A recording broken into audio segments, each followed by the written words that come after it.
शाहिद खाकान अब्बासी जो कि अपनी अहलिया के हमरा चाइना जा रहे थे और उनको एयरपोर्ट के ऊपर ही रोक लिया गया और उन्हें जाने ना दिया। अब इसके पीछे क्या अहम फैक्ट्स हैं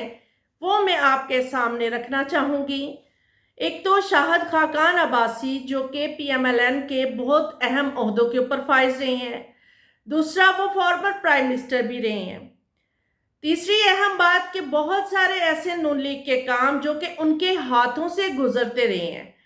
और इससे पहले जो कि PMLN से जब ये हल्के फुल्के नाला होना शुरू हुए थे तो इन्होंने बहुत सारी प्रेस कॉन्फ्रेंस की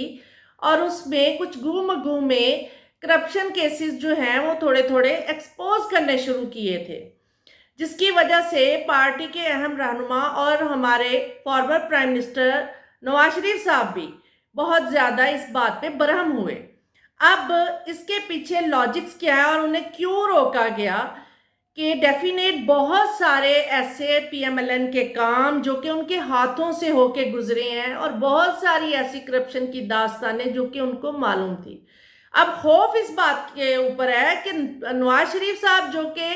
आने वाले इलेक्शन की तैयारी में है और प्राइम मिनिस्टर बनने की तैयारी में अपना तमाम वर्क कर रहे हैं, उनको इस बात का खौफ लाहक था कि अगर शाहिद खाकान अब्बासी मुल्क से बाहर चले जाते हैं तो वहां पे जाके कहीं बैन अवी लॉबिंग जो वो करके आए हैं वहां पे जाके किसी बंदे के साथ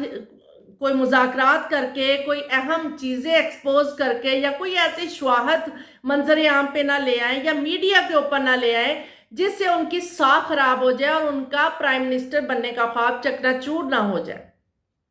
ये बहुत बहुत अहम फैक्ट्स हैं जिसकी वजह से उनको जाने से रोक दिया गया। तो अब बात यह है कि उस वक्त पार्टी से ज़्यादा नाला हुए जब PMLN की चीफ ऑर्गेनाइजर मरियम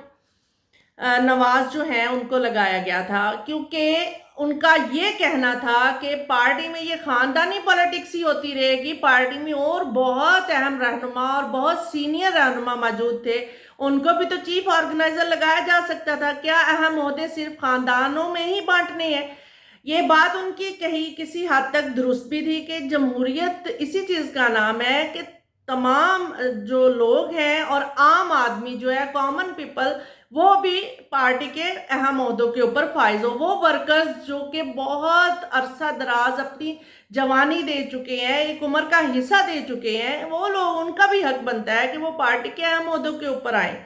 और यही जमहूरियत है। अगर ये डिक्टेटरशिप चलेगी और ख़ानदानों में ही ये तमाम अहम ओहदे बढ़ते रहेंगे तो फिर सूरत हाल वही होगी जो अब तमाम सियासी जमातों की जो कि एक ब्रांड्स बन चुके हैं और उनके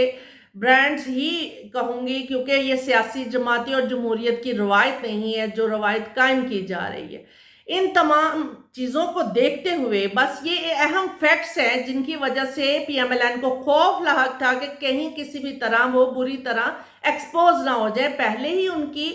पब्लिक में साख इतनी मजबूत नहीं है, ऐसा ना हो कि शाहिद खाकान अब्बासी बाहर जाके कुछ चीज़ें एक्सपोज कर दे या किसी से मुलाकातें करके कोई ऐसा भांडा ना फोड़ दें जिससे वो प्राइम मिनिस्टर बनने का नवाज शरीफ का जो ख्वाब है, वो जो ख्वाब लेके पाकिस्तान आए हैं, वो चकनाचूर ना हो जाए। जी अपनी राय ज़रूर दीजिएगा। बहुत शुक्रिया।